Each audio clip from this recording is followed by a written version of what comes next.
Pastor Pete Wilson is the lead pastor of Cross Point Church in Nashville, Tennessee. That's music country, baby, where he aspires to lead churches to become radically devoted to Christ, irrevocably committed to each other, and relentlessly dedicated to reaching those outside of God's family. He's tackled lots of hard life questions over the years, which no doubt have prompted him to write this book, Plan B, What Do You Do When God Doesn't Show Up the Way You Thought He Would?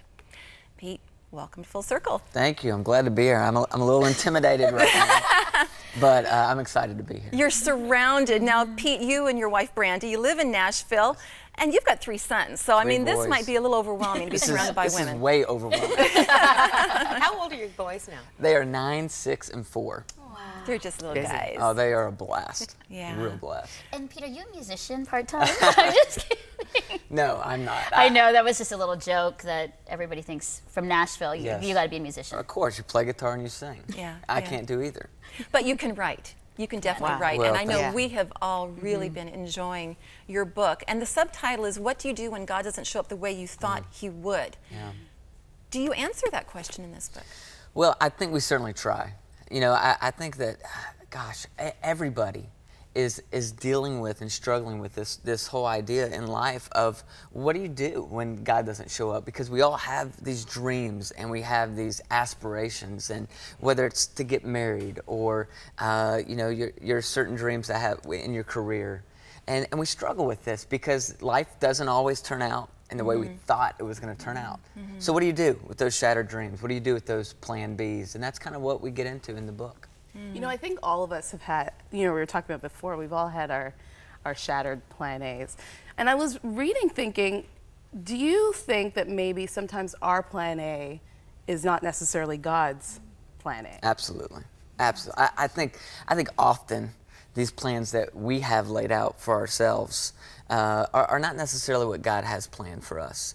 And so that's part of what we talk about is how do you hold your dreams, how do you hold your aspirations just gently in your hands, knowing that maybe God has something different planned for your life. And that's hard because, you know what, let's admit it, we're control freaks. Yes. We are. We like to control our situation. We like to control our kids, control our marriages, control the outcome of our lives. Yeah. And when those things don't happen, it shatters not only myself, but I think how we see God. Absolutely. You know, like I think we base God on our circumstances versus saying, oh, wait a second, he's a lot bigger than that. Yeah. He goes beyond that. The greatest illusion in our life is control. You know, we view life like, you know, those little marionette puppets that you could make or try to make dance or whatever. And we think we have like a string that runs to our finances and a string that runs to our marriage, and we have a string that runs to our career, and we can at will kind of control that. And the reality is we don't control outcomes in our life. As much as we desperately want to think that we do, we really don't. So then what do you say to people who, I mean, you've listed so many stories in your book of people who've lost children, had miscarriages, lost their marriage. What do you say to that when, you know, we're talking about maybe that's not, your plan A is not necessarily God's? How do you answer those? Well, I think the first thing is this. Most believers, when they experience a shattered dream, almost always automatically assume God's not here. God's not listening to me. He doesn't hear my prayers. But the truth of Scripture is that God is most powerfully present, even when he seems to be most apparently absent. He is there and he is working in your life, but you have to look beyond your circumstances and trust and surrender and believe that God has this plan for your life. This is like a TV program where you've got a track going, but you've got many subplots, and you keep bringing us back to people you've met and known, and Bible stories, Bible characters. I have to commend you because I think we all are familiar with these Bible stories, but you tell them in a wonderful way. Joseph's my favorite. I mean, age 17 to 30, he was a slave after God telling him he was going to be a great leader. And we don't have anything that indicates that he thought, well, was it something I ate, or did I hear wrong? We see that God was with him, and God was able to rescue himself for Joseph and prepare Joseph for the great things he had in store. And you know, this is the thing, it's the bigger picture, isn't it, Pete? We think it's all about us and being happy in the moment. And God is after bigger things. He's after the character of Christ in our lives. He's equipping us and strengthening us through the trials so that we'll be ready for our, you don't call it destiny, purpose, Our our designed designed life. Yeah. Our designed life.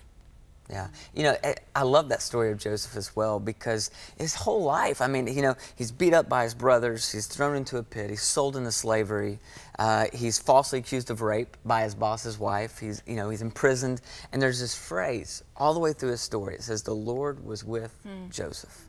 I'm like, what? I thought the Lord's with you, like all the charts of your life are going up and to the right. You know, everything should be going great. But that's not what the Bible necessarily teaches. And Joseph just remained faithful. He kept basically doing what anybody would do that is absolutely confident that God is with them. And so I encourage people, what would you do today in your marriage? What would you do in your career? What would you do in your financial situation if you were absolutely confident that God was with you? And then take that step of faith. But you have to choose that. That's hard. I like to sit in disappointment.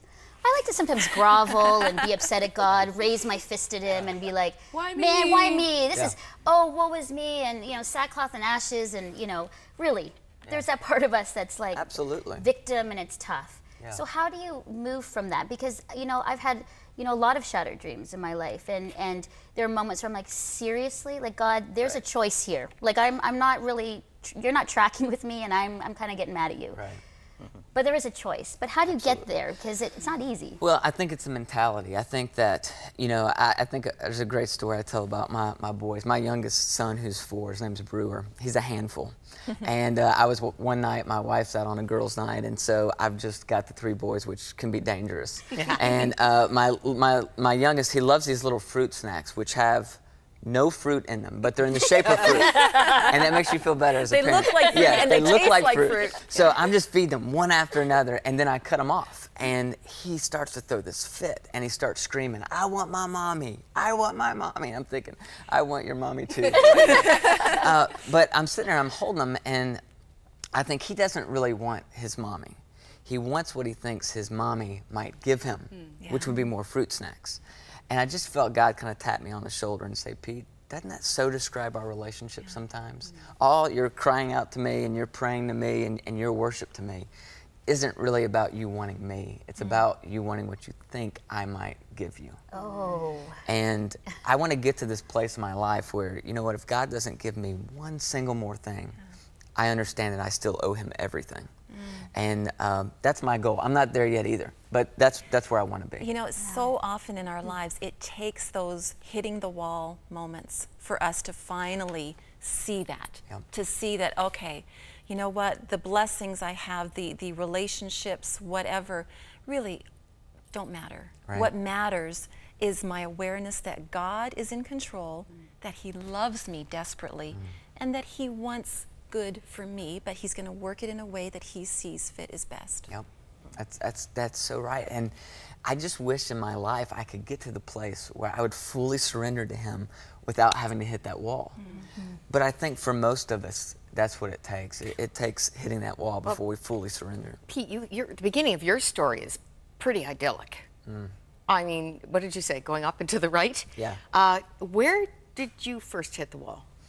You know, I think there have been different plan Bs for me. You know, my parents got a divorce when I was in high school, and that was kind of the first time that as a young kid I remember thinking, maybe life isn't going to turn out just the way I thought it was going to turn out. We went through a miscarriage after our first son was born, and that was really difficult. It was so hard as a husband to watch that pain in my wife's eye, and we so prayed and prayed and prayed that God would heal that child.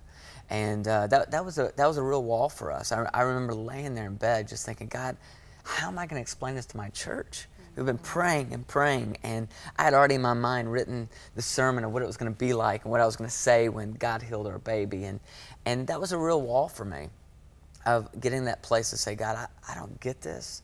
I certainly don't understand this, but you're God and I'm not, right? There's a God and it's not me. That's right. I have to repeat that to myself about 3 times a day.